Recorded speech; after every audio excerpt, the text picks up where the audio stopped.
네, 한진그룹 총수 일가에 대한 갑질 폭로가 이어진 데 이어서 관세 포탈 등 각종 비리 의혹도 나오고 있습니다. 네, 아직 뚜렷한 입장을 밝히지 않고 있는 한진그룹 측이 앞으로 어떻게 대응할지도 주목되는데요. 관련 소식은 박상웅 변호사와 짚어보겠습니다. 어서 오십시오. 네, 안녕하십니까. 예. 너무 많은 폭로들이 나오고 있고요. 저희가 앞선 리포트로도 보여드렸는데 직원들이 얼마나 한이 맺혔으면 저런 카톡창을 만들까 싶기도 한데 아무튼 좀 세부적으로 살펴보도록 하겠습니다. 추가된 내용인데요. 조현민 전무의 새로운 음성 파일이 공개됐다고 하네요. 어떤 내용입니까? 회의 때 아마 녹음을 한 것 같아요. 예. 이런 녹음 파일을 갖고 있다가 이번 사건이 터지면서 계속 추가적으로 폭로하는 거 보면 한이 맺혔던 것 같습니다. 직원들이. 내용은 뭐 그런 겁니다. 날 잘 모르는 모양이지. 네. 내가 어떤 사람인 줄 아느냐. 그리고 너희들 내 욕 진탕하겠지. 네. 그 당신 월급에서 깎아? 예, 그러면 월급에서 깔까? 징계해. 나 이거 가만두지 못하겠어. 예. 그러니까 분을 막 참지 못해가지고 입에서 막 나오는 얘기를 막 하는 모양인 것 같아요. 저 소리를 듣는 예. 그 직원의 마음은 어떻겠습니까? 얘기도 못하고 예. 답답했겠죠 아마. 네. 예. 네, 일단 일련의 상황들을 봤을 때 조 전무에 대한 소환 시기가 언제쯤이 될지 그리고 만약에 출석을 하게 된다면 조 전무가 나와서 어떠한 입장을 밝힐지도 궁금하거든요. 어떻게 보십니까? 조 전무가 아마 지금 변호사를 선임해가지고 대책을 예. 논의하고 있는 것 같아요. 네. 경찰은 이례적으로 저는 이러한 사건 관련해가지고 그 회사를 압수수색한 적은 별로 없었거든요. 예.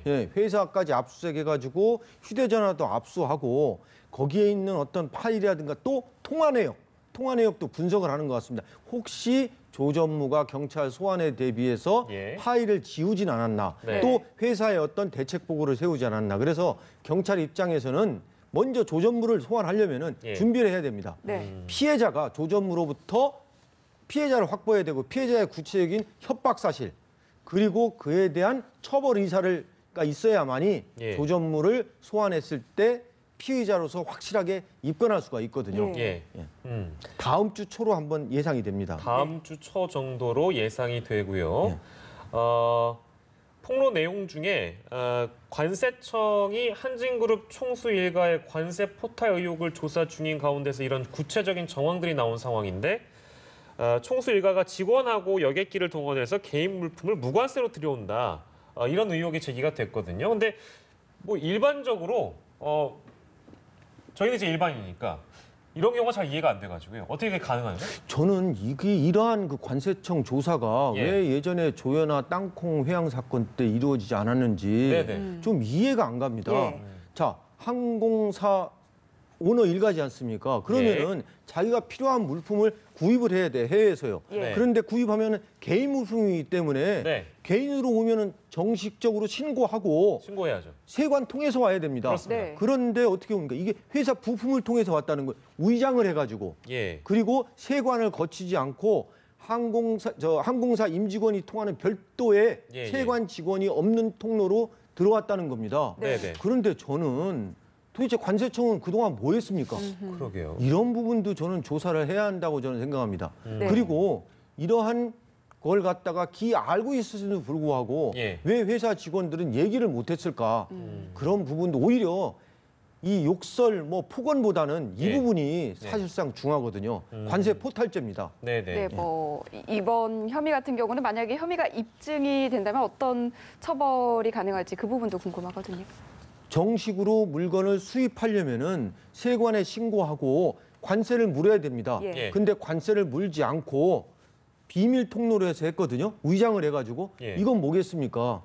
관세 포탈죄거든요. 관세 포탈은 3년 이하 징역, 또 포탈 그 물품의 5배까지 무겁게 벌금을 구할 수 있습니다. 또 한편으로는 회사에서 수입하는 것처럼 회사에서 들어오는 것은 관세를 안 매기도 된다는 거거든요.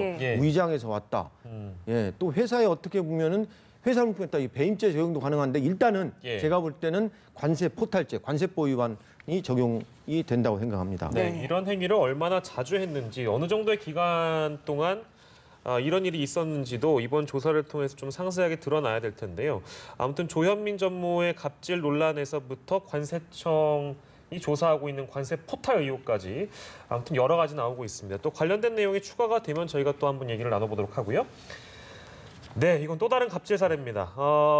이 내용은 CJ 아파트라는 곳에 이재환 대표의 갑질인데요. 수행비서를 회사가 아닌 집으로 출근시켜서 온갖 갑질을 했다는데 구체적으로 어떤 일로 알려지고 있습니까? 이 이재환 대표가 예. CJ 이재현 회장의 동생입니다. 네. 아, 예, 동생인데 이 이재환 씨가 우리가 수행비서 하면 뭐 있습니까? 회사에서 그 대표를 보좌해야 되거든요. 예. 그런데 이 사람은 이 수행비서는 회사에서 일을 한 게 아니라 집에서 일을 한 것 같습니다. 예. 어떻게 했냐면은 집에서 이 이재환 대표가 사과를 깎아주는데 사과가 잘 모양이 안 나오면은 예. 왜 이렇게 사과를 잘못 깎냐? 예. 또 사과를 긁어라. 사과를 왜 긁습니까? 자기가 원하는 대로 긁어라. 이게 그러니까 예. 이게 수행비서가 또 당번을 정했다는 거예요. 그러니까 이게 수행비서가 집에서 일한 게 아니 사무실에서 일한 게 아니라 집에서 일한 거죠. 또 하나는 예. 제가 이제까지 들은 뭐 갑질 중에서 최고인 것 같은데 네. 본인이 이제 잠을 자는데 예. 예를 들면은 이분이 특별하게 화장실에 가서 뭐 소변을 내는 게 어떤 요강 비슷한 걸 사용하는 모양이에요. 예. 그거를 비서 보고 이거를 씻어라, 씻겨놔라 이런 얘기를 했다는 거예요. 그러니까 비서들이 얼마나 참 인간적인 모멸감을 느끼겠습니까? 예. 집에서 예? 아니 화장실을 사용해야 되는데 뭐 요강을 사용했다는 겁니다. 그리고 그거를 비서 보고 씻어와라. 그러니까 요강은 사용할 수 있는데 요강을 씻어오라 이거예요, 수행비서. 그렇습니다. 예. 집으로 불러서요? 그러니까요. 네. 그러니까 이 사람은 수행비서는 사무실에서 일하는 게 아니라 집에서 일을 한 거죠. 예. 그런데 이 수행비서가 오죽하면은 예. 저 같으면 이거 사표 내고 하겠습니다. 예. 네. 근데 아마 사표 낸다고 하면 또 막 욕을 많이 했을 것 같아요. 또 하나는 뭐냐면은 예. 면접에서 그 여직원 여비서 면접을 하는데 예. 뒤돌아봐라. 왜 뒤를 돌아보죠? 뭐 용모 이런 거 보려고 하겠죠. 이거 제가 볼 때는 네. 성희롱이나 성차별 이런 것도 할 수 있고 국가인권위원회에 아마 제가 볼 때는 이 여비서가 제소하면은 이분도 처벌받을 수 있다고 생각합니다. 심각하네요. 네. 이 지금 말씀하신 대로 예. 어떤 이런 사람에 대해서 보는 가치관이라든가 이런 게 삐뚤어진 것 같습니다. 네, 정말 뭐 이런 저희가 얘기를 나눠본 이 갑질 사례를 접한 국민들이 황당하다, 정말 예. 분노가 있다 이런 반응들을 보이고 있는데 사실 이런 사건이 터질 때 미안하다고 거듭 사과는 하지만 또 잊을만 하면 다시 되풀이되곤 그러니까요. 하잖아요. 이렇게 계속해서 반복되는 이유 뭐라고 보세요? 너무 제가 볼 때는 출세를 너무 빨리 했기 때문에 그러지 않았나. 저는 개인적으로 이 오너가 문제가 있다고 생각합니다. 자녀들을 네. 좀 먼저 인간교육, 예절교육 맨 밑바닥에서부터 예. 겸손하고 이런 걸 배워야 되는데 예. 그런 게 아니라 그냥 위에서부터 시작했다는 거죠. 그리고 잘못 배운 거죠. 예. 이분들이 대개의 경우에 특수성이 뭐냐면은 다 좋은 대학 나왔어요. 그런데 문제는 뭐냐면은 이 사람들이 영어를 잘하고 업무를 잘하면 뭐합니까? 직원들에 대해서 배려와 섬김의 문화가 없습니다. 예. 예. 그리고 이거를 제대로 가르쳐주는 사람이 없어요. 회사 내에서도 이거를 회장에게 예. 얘기를 해야 되는데 그 통로가 단절돼 있는 겁니다. 예. 네. 그러니까요. 뭐 직원들이 머슴도 아니고 노예도 아닙니다. 이런 일이 지금 2018년에 벌어지고 있다는 게 참 참담하고요. 갑질 사례 저희가 얘기 나눠봤고 다음 주제로 좀 넘어가도록 하죠. 정치권 내용이긴 한데 법적인 부분들, 형사적인 부분들이 많이 이제 좀 얘기가 될 것 같아서 변호사님과 얘기를 해보겠습니다. 드루킹 관련 내용인데 김경수 의원이 메신저를 통해서 기사의 인터넷 주소를 보냈는데 드루킹 씨가 처리하겠습니다. 라고 답을 한 사실이 일단 확인이 됐어요. 이 처리하겠습니다는 다양한 의미로 해석될 수 있을 것 같아서 일단 어떻게 봐야 될까요? 그렇습니다. 이 처리하겠다는 의미가 뭔가? 예. 김경수 의원이 언론 그 주소 URL 주소를 보냈는데 네. 이 문자 메시지 보냈는데 드루킹이 처리하겠다. 이 처리하겠다는 의미에 대해서 예. 이 조사를 했습니다. 경찰에서 예. 서울구치소에 가가지고 조사를 하니까 너 이 처리하겠다는 내용이 뭐냐 하고 그 드루킹한테 물어보니까 이거는 선풀 운동을 하라. 회원들을 자기가 그 경공 뭐라고 그 경제적 공지나 모임이 있었던 모양입니다. 이 모임의 회원들한테 알려가지고 자, 이 URL 주소에 대해서 자발적으로 댓글을 좀 달아라. 선풀 운동을 시키는 줄 알고 했다는 겁니다. 그러니까 매크로 조작, 매크로를 통해 가지고 댓글 조작을 하라고는 안 했다. 이렇게 지금 그 드루킹이 얘기하고 있거든요. 그런데 이 말을 그대로 믿어야 되느냐?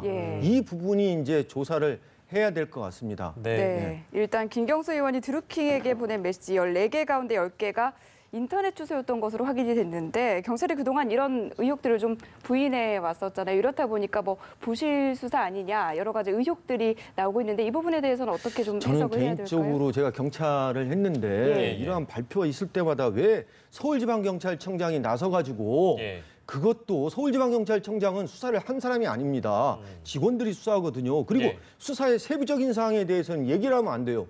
수사는 자꾸 발전을 하거든요. 움직이거든요. 그런데 왜 그 서울지방경찰청장이 드루킹이 김경수 의원에게 메시지를 전달했는데 김 의원이 거의 읽지 않았다. 아니 그거 읽지 않았는지 읽었는지는 나중에 사실 확인을 해봐야 되거든요. 수사가 끝나고 나서 얘기를 그렇습니다. 근데 왜 이게 섣불리 얘기했는지 아니 나중에 알고 보니까 실질적으로 이 김 의원이 드루킹에게 아까 URL 주소를 보낸 거 아닙니까? 그러니까 부랴부랴 그거는 실질적으로는 그런 얘기를 내가 한 것은 내가 만약에 URL 주소를 그 김경수 의원이 보냈다라고 하면은 삭제할까 봐. 그래서 수사 기밀을 위해서 얘기하는 거다. 이건 좀 궁색한 변명이거든요. 개인적으로 봐서는. 그리고 이걸 그 당시에 알지 못했는데 그 후에 수사부장이 와가지고 알려줬기 때문에 내가 잘못 지술한 거다. 수사는 적어도 수사 지휘하는 사람은 입이 무거워야 됩니다. 그냥 수사가 진행 중이다. 수사 철저해야겠다. 이렇게 해야지. 수사 세부적인 상황을 갖다가 언론에다 얘기하면은 나중에 그것이 뒤바뀌면은 이 수사 지휘하는 사람의 말의 신뢰성을 잃게 되잖아요. 수사가 끝나지 않아서 아직 뭐 사실관계가 전체적으로 다 밝혀지지 않았기 때문에 저도 좀 조심스러운데요.